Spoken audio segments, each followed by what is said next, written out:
Dude, I really don't want to end up being chum for those Sharkticons. I mean, these five-faced dudes, I think they called themselves like the Quebec Lachons or something like that. You mean the Quintessons?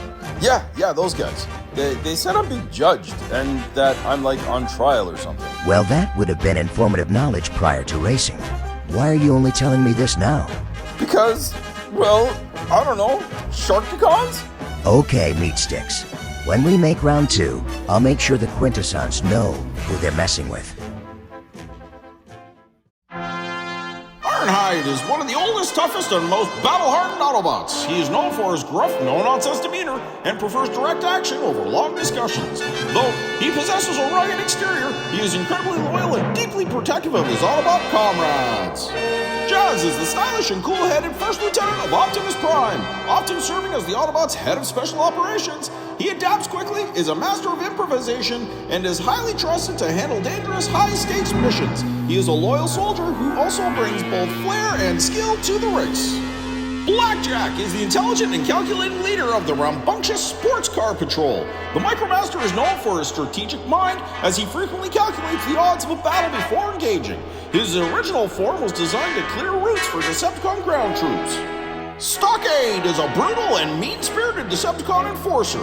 He is content to serve leaders like Starscream as long as the orders involve kicking Autobot tailpipe. Stockade is a soldier who prefers to lead by example, often using his immense strength and a gear-driven punch to make his presence felt. With each passing group, the stakes continue to get higher. Do the Autobots have anything to counter the Decepticons' lead in Group 5? Ironhide is on the inside and Stockade is on the outside. Group 5, Race 1 is underway!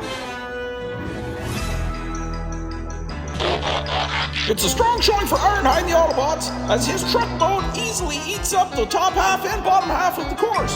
It's an excellent start for all our racers in this group until Jazz decides he's going to go after Stockade at the jump. Blackjack, Jazz, and Stockade pinball around until Jazz decides he's going to try to run Stockade into the berm. All the while, Ironhide gets a nice free run at the bottom half of the course, and he makes no mistake, and he comes across for 11 points. And the countermeasures by Jazz didn't have any effect as Blackjack gets across for a big score, and Stockade is able to get to the 9 line.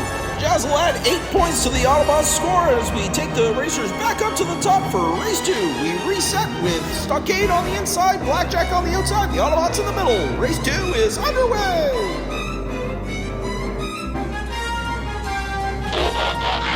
Ooh, and it looks like Ironhide had some trouble at the jump.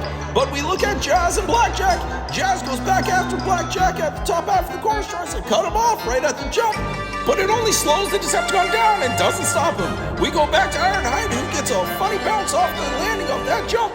His big wheels and high center of gravity cause him to flip and nearly take out Jazz, who narrowly avoids him to pull across the line for a big score of 10 points. Blackjack will slowly roll into the 9 line as that incident with Jazz earlier must have done something to his front of his car. The wreckers have been dispatched to get Ironhide back on his wheels and back up to the top for race 3. It's been a tight scoring race so far as the Autobots and Decepticons have gone back and forth. Blackjack is on the inside, Jazz on the outside, and race 3 is underway! Race 3 has proven to be pivotal once again, as when the gate drops, both Stockade and Ironhide get into each other and battle right to the jump. Blackjack gets hung up in the course somehow, and Jazz is rail riding up into the jump.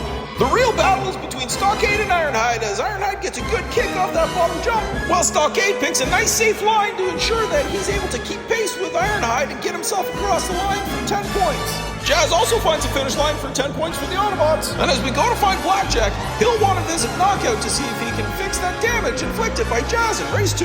But for now, the racers will go back up to the top for race 4. We've got Jazz on the inside, Ironhide on the outside, the Decepticons in the middle, and the last race of this group is underway!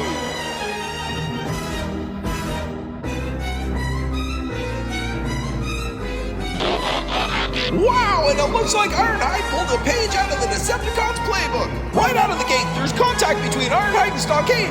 That sends Stockade into Blackjack and Blackjack into Jazz, which allows Ironhide a free run at the bottom half of the course to take maximum points from this race. The points Ironhide has been able to accumulate should help close that gap between the Autobots and Decepticons in the overall, but the performance of Stockade might just nullify any of those gains. Jazz's point total will help the Autobots as well, but Blackjack will have to go see Knockout and hopefully not be fed to the Sharkticons. 5 was a fierce battle between the Autobots and the Decepticons. Ironhide actually takes over the lead for the Autobots by putting up 40 points, but it's actually matched by Stock 8, who also puts up 40 points. The gap between the Autobots and Decepticons closed a little bit, but now the lead is 10 points, as opposed to 14. Jazz puts up 38 to Blackjack's 30. Cliffjumper is a rowdy, daring, and gung-ho Autobot known for his intense hatred for the Decepticons. He frequently charges into dangerous situations, taking pride in being the one to act quickly. He often uses his immense speed to disrupt and create chaos among both Decepticons and Autobots alike. Red Alert is the security director of the Autobots. His incredible attention to detail make him highly effective at detecting danger. He brings a sharp, observant eye to the battlefield, and despite his anxiety, his friendship with the Autobot Inferno keeps him in check. Blitzwing is a vicious Decepticon triple changer. He is characterized as a loudmouth, brash, and cruel soldier who often finds amusement in sadistic, destructive tactics. This makes him an outcast among the Decepticons and a dangerous and unpredictable warrior. And Hatchet! He is a brutal, animalistic Decepticon member of the Dread's infiltration team. He is unique among his peers for his quadrupedal robot mode. Though highly violent, Hatchet is described as a tactical genius and the smartest of the Dreads, specializing in counterattacks amongst the Autobots. It looks like the Decepticons have left their most brutal racers to the very last group. How will the Autobots be able to counter this onslaught? Cliffjumper is on the inside, Blitzwing is on the outside, the last race of the opening round is underway!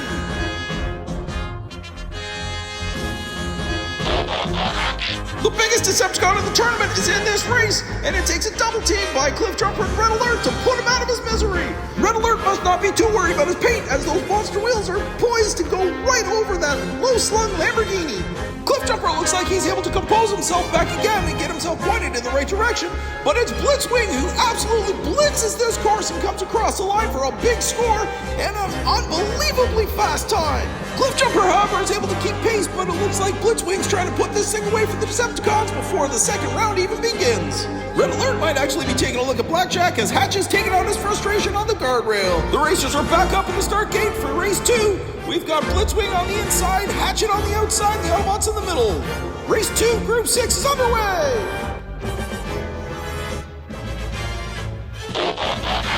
It's another runaway for Blitzwing, but as the gate drops for race 2, Red Alert is lucky he did not get absolutely smashed by Hatchet. Those massive monster wheels are poised to go over something, and what better than a low-slung Lamborghini? Cliffjumper makes a desperate move to try and stop Blitzwing, but that actually just backfires and puts him into the berm as he's unable to maintain control and spins out just at the 8 line.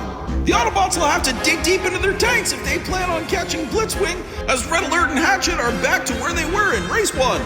Can the Autobots mount any sort of offense to counteract Blitzwing? We're lined back up for pivotal race 3. We've got Hatchet on the inside, Red Alert on the outside, and this race is now underway.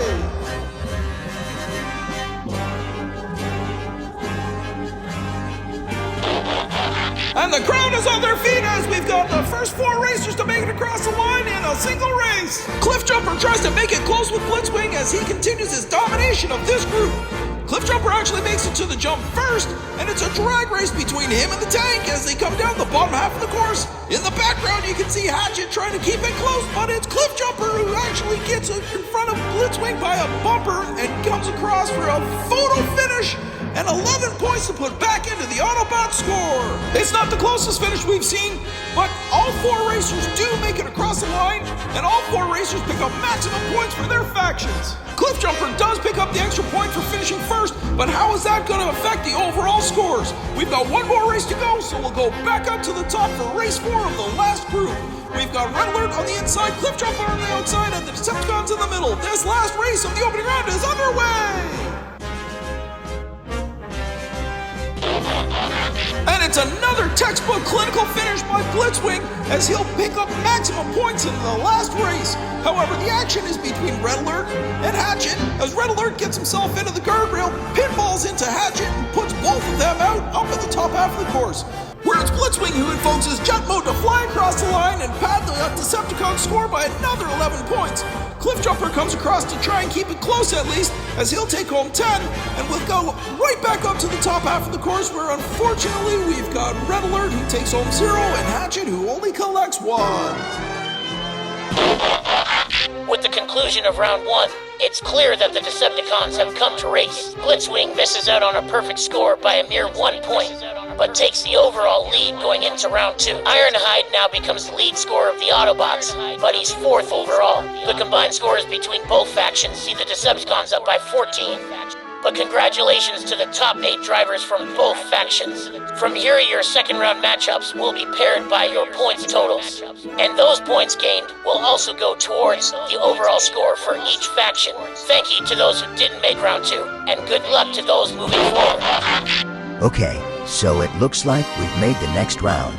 Does that mean I don't have to worry about the Sharkticons? The only one I have to worry about goes by the name Nah. I'm glad you're not worried. Listen, let's get through round 2, and then we'll pay a little visit to the space bridge. There's a space bridge? Yeah. How do you think we got here?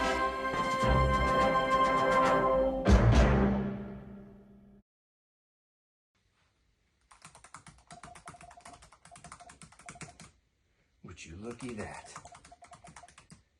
Spike, I need you to run a dark web search. Space bridge. Ever heard of that?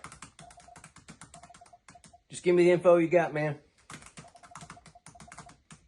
Ooh. Indy is going to want to see this.